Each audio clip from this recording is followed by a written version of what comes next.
I used to read, I forgot to bring it, I used to love to start my readings with Rules for Small Twin Boys in the Bathroom. Rule number 1, point it down! Rule number 2, keep pointing it down!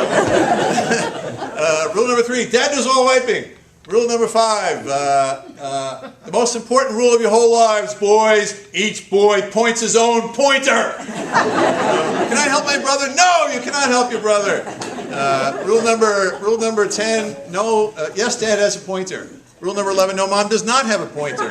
Rule number 12, no, I don't know where Mom's pointer went. On and on and on and on. They used to tear it down, and I'd pin it back up again, and pin it back. I've done readings all over the place, and I used to, whenever I did my reading, I would leave copies of that behind me, and I figured it must be pinned up in bathrooms all over the Western Hemisphere. Well, one more little piece, if you don't mind. First kiss. One thing no one ever informs you of when you get ready to kiss a girl for the first time is where you put your nose. Do you lay it alongside hers like a skipper eases his ship along a dock? Or do you take turns, alternating left and right?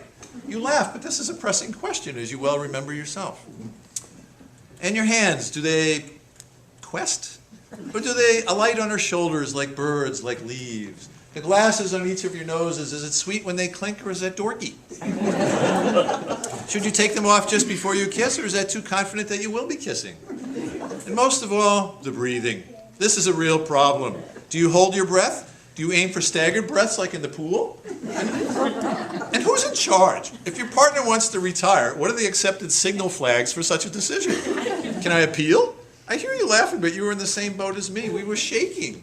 We so wanted to do this well, and so wanted to be seen to want to. In a sense, it was practice for so very many things that we would want, but would not know how to get or know what to do with after we got them.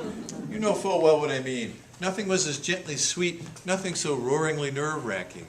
How could both things be true at once? How could that be? Yet it was so, and it would be hourly more so the rest of your life. I read this to my lovely bride. I thought it was pretty cool. Hey, and she goes, "Who's that about?" Stop.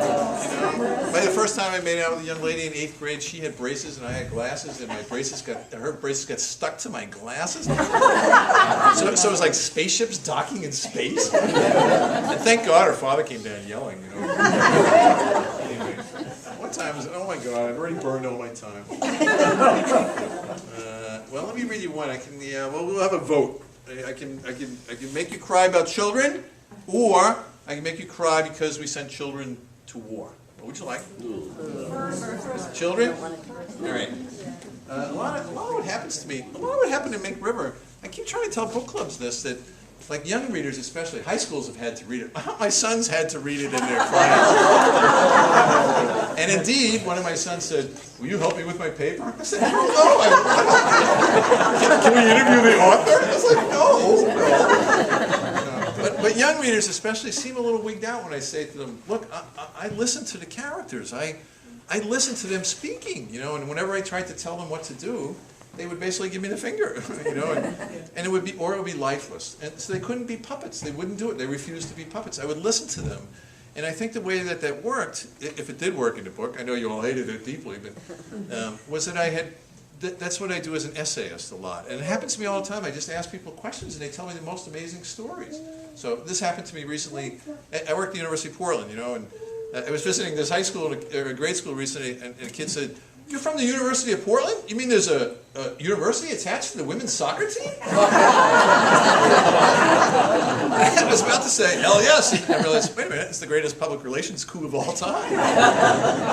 Did everybody watch the Olympics, the women's soccer Olympics? Did you watch the Canada-US game? Yeah. All the goals were scored by women from the University of Portland. Yeah. And it was unbelievable. Megan Rapinoe, Kristen Sinclair, Sophie we were watching the game in my marketing in our PR office. We're watching the game, we realized 300 million people are watching this game. We didn't pay a penny for this ad. But this happened to me recently at the university. The university has, like every university I'm sure, has a big freshman convocation. It's the last event of when the freshmen come to begin their careers. And the very last thing is the parents and the children gather together in this one big honking room, and the president lectures them and blah, blah, blah. And then when it's over, the parents drive off in their cars, leaving their children with us. And it's so haunting. It's such an emotionally loaded hour. I never miss it. And last year this happened. A piece called All Legs and Curiosity. In the back of the cavernous, echoing convocation in August for the shy freshmen dipping their toes into the roaring river of the university for the first time, there are also, of course, a raft of outwardly calm but inwardly rattled parents of every gender.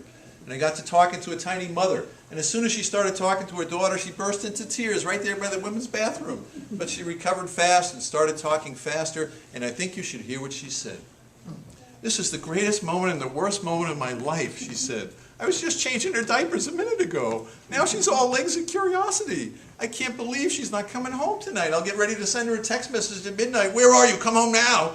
And she won't come home tonight. She'll be here with you all. I love that. I can't stand that. Her father can't stop crying, you know. He's out in the truck. Everybody thinks he's a tough guy, and he's out there sobbing in the truck. These are our babies, all these tall babies. Will you take care of her?" This lady was about 4 foot nothing, and she's looking up at me. "Will you take care of her?" I was like, "Yes." "Will you know if she's sad and scared? She's scared more than she admits. She brought her baby blanket, you know, in the bottom of her luggage. She doesn't think I know, but I know. I held it against my face last night when I packed her bag, and it smelled like her, and I cried and cried right into the bag. I hope you know how great she is. She's the greatest kid in the history of the world. She wanted to come here so bad. The day the letter came from you, she danced right out the front door and across the grass and around the neighborhood, waving the letter at the neighbors, and everyone was laughing and pouring out of their houses to give her a hug because everyone loves her. You'll love her too, you'll see. You better take care of her." She didn't want to go anywhere else. We tried to be sensible, but she wouldn't hear of it. She knew this was the place for her. She never wears socks, you know. Listen to me. She'll get sick twice this year. Mark my words, October and February. Are you writing this down? I was like, yes. Are you writing this down? Can you tell the nurses here about her getting sick? She wants to be a nurse, you know. Her grandmother was a nurse. My husband's mother, he's still out in the truck crying. He says he'll be fine by dinner. He will not be fine by dinner. He used to carry her on his back all the time when she was little. They would climb mountains that way with singing, and her singing into his ears. He makes fish just the way she likes it. He says he's going to go talk to your chefs here about how to cook their fish.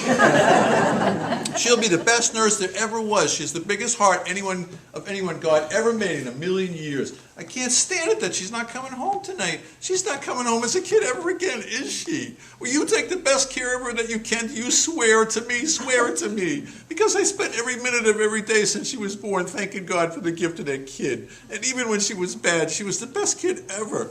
You promise me you'll take care of her. I can't stand this. You'll know her. She's tall with long hair and blue jeans and a smile.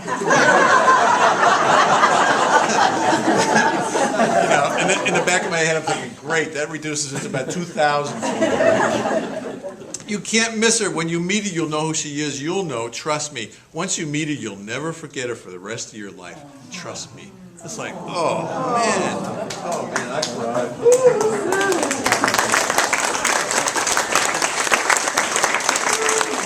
Crying in public. We should call my mom. Everybody should call my mom on their cell phones right now. He's crying in public. You know? I tell you, I stood there sobbing, and I realized I know my job. I mean, my job is to be, my moral responsibility is to catch stories and shape them as clean as possible and share them. That's my job. I know what I'm supposed to do. I was going to be a pro basketball player, but, you know, as my father said in his dry way, you know, I'm not aware that there's a whole lot of 5'10" guys with ponytails and glasses dominating in the NBA. I'm like, yeah, well, there will be. Anyway, so I was like, oh, okay, you know, so I'm scribbling as fast as possible because the way she spoke was so amazing. She had that salty, swinging song in her voice, you know, that beautiful, thorny, just the music and cadence of her voice. Not only what she said, the patent naked love that she was showing me, but the way she said it was so sweet, you know. And so I'm scribbling fast, and I realized I got to get to my office right away. So I shuffle as fast as I can back to my office, and I'm about to start typing. I realized I got to go talk to the president. And at the University of Portland, we're small enough now. You go bang on the president's door, you know. So I go upstairs and I go past his secretary, and she's like, no. I was like, what? This is important. He goes, no. He's on the phone. He's on the phone. That's why the door is closed, to keep you out. I was like, okay, yeah, this is important. So I go, bang. I bang at his door, and the secretary's, you know, I bang at the door, and I hear a voice from inside going, Brian, I know it's you. Go away.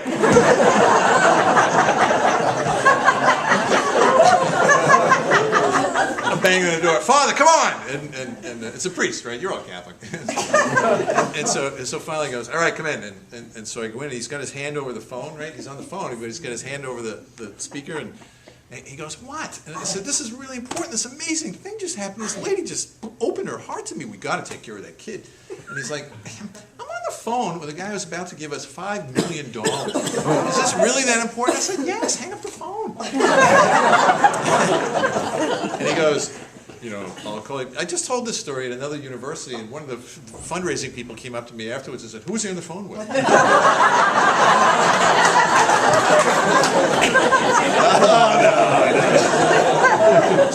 So he hangs up, I'll call you back, and he hangs up and he goes, what? So I told him the story. He goes, oh man, that's an amazing story.